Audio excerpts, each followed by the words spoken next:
Labour and their MPs are completely out of touch. It's unbelievable. We know that, and always have. However, Labour's latest blunder has left even their own supporters scrambling to defend them. During a BBC Newsnight interview, a Labour MP was pressed on benefit reform, and his response was nothing short of a train wreck. Instead of providing clear answers or acknowledging the concerns of working people, he fell back on tired political cliches and empty rhetoric. It's genuinely embarrassing to watch. This moment perfectly captures why so many believe Labour is completely out of touch with reality. Rather than addressing the issues that actually matter, they continue to dodge questions and ignore the struggles of everyday people. No wonder their supporters are in meltdown over this. In today's video, we'll break down this shocking exchange and react to Labour's latest disaster. But before we get started, don't forget to hit that like button, subscribe to the channel, and join our growing community. Let's dive in. So, have a watch of this. In the meantime,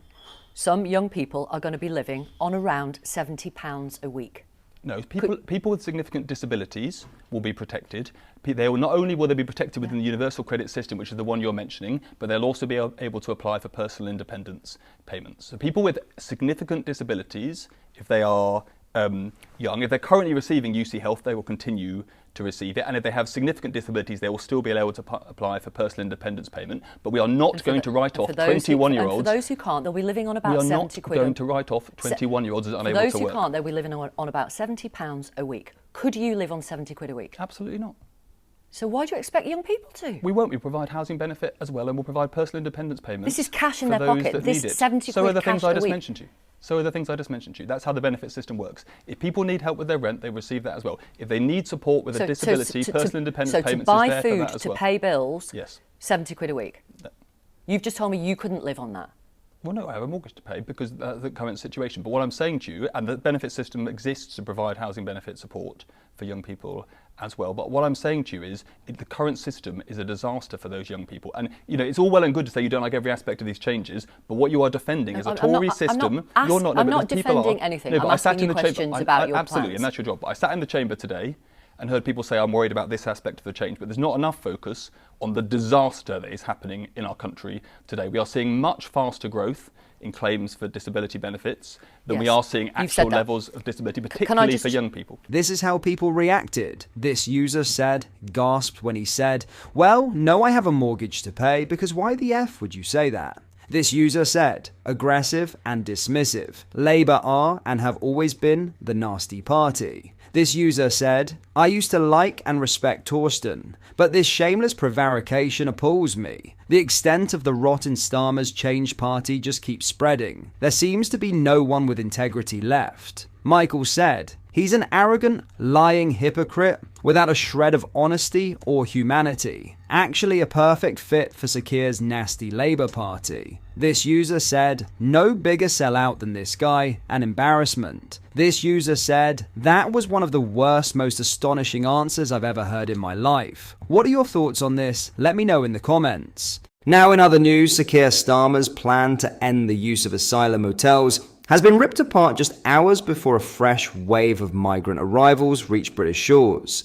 David Bolt, who serves as Independent Chief Inspector of Borders, provided a far from glistening assessment while addressing MPs at the Home Affairs Select Committee yesterday. Responding to Shadow Environment Minister Robbie Moore, Bolt said, I'm not entirely clear what its strategy is. If it has one, it hasn't articulated it in a way that I know what it stands for. He added, in terms of the planning, and if there's a different direction asylum accommodation might go in, not having a clear strategy is going to have an impact on that. Bolt also voiced concern about the government's switch from large sites to small and medium-sized sites. I'm not entirely sure exactly what that means, Bolt told MPs. Starmer's government had vowed to close asylum hotels before entering power following the 2024 general election. However, Immigration Minister Dame Angela Eagle admitted in November that Labour opened more hotels than it closed. The Tories immediately accused Starmer of breaching his manifesto pledge after the Prime Minister promised to end the use of asylum hotels in a bid to claw back billions of pounds.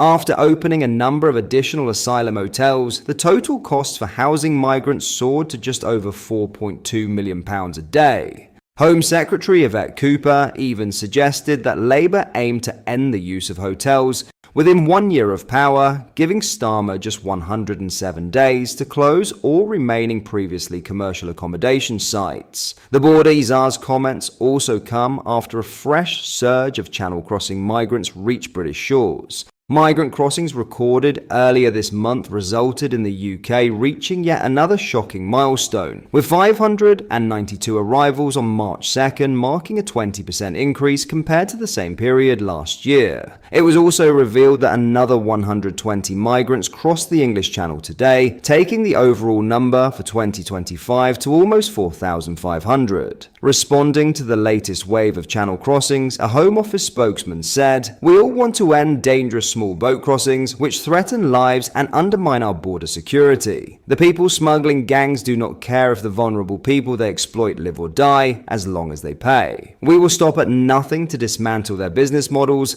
and bring them to justice." Finally, Nigel Farage has benefited from Elon Musk's surprising attack on him back in January, shock new polling suggests. It follows the Reform leader's spat with Rupert Lowe, the MP suspended from the party over allegations of making verbal threats and workplace bullying. Lowe strenuously denies all allegations. We previously reported how prominent figures in Reform's orbit suggested the infighting started when Musk called for the insurgent party to replace its leader. On January 5th, the ex-owner tweeted, "The Reform Party needs a new leader. Farage doesn't have what it takes." The billionaire entrepreneur appeared to take umbrage with Farage distancing Reform UK from Musk's support for Tommy Robinson. Lowe's defense of the far-right activist played well with Musk, who appeared to suggest the MP for Great Yarmouth should replace Farage as leader. The ensuing row between Farage and Lowe appeared to hurt the former's approval ratings. Recent YouGov polling found the number of Reform UK voters with a favourable view of Farage fell from 86% to 73%. However, Farage has since enjoyed a bounce back, with a new YouGov poll finding his support among Reform voters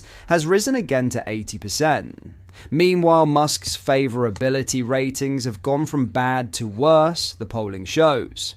Most Reform UK voters, 58%, now have an unfavourable view of Elon Musk, an 18-point drop since January. Only 36% still have a favourable view of the Department of Government Efficiency figurehead, an 11-point reduction. While the billionaire was popular among this group in our polling last year, his attacks on Farage in January saw the number of Reform UK voters with an unfavourable view of him shoot up. And since then, this opinion has come to be the dominant one in this portion of the electorate. The results indicate that Musk may have permanently damaged his reputation among Reform UK voters. What are your thoughts on what we discussed in today's video? Let me know down in the comments section below. If you've not yet already, make sure you do drop a like on this video and subscribe to the channel for more British content. Thank you, take care, goodbye.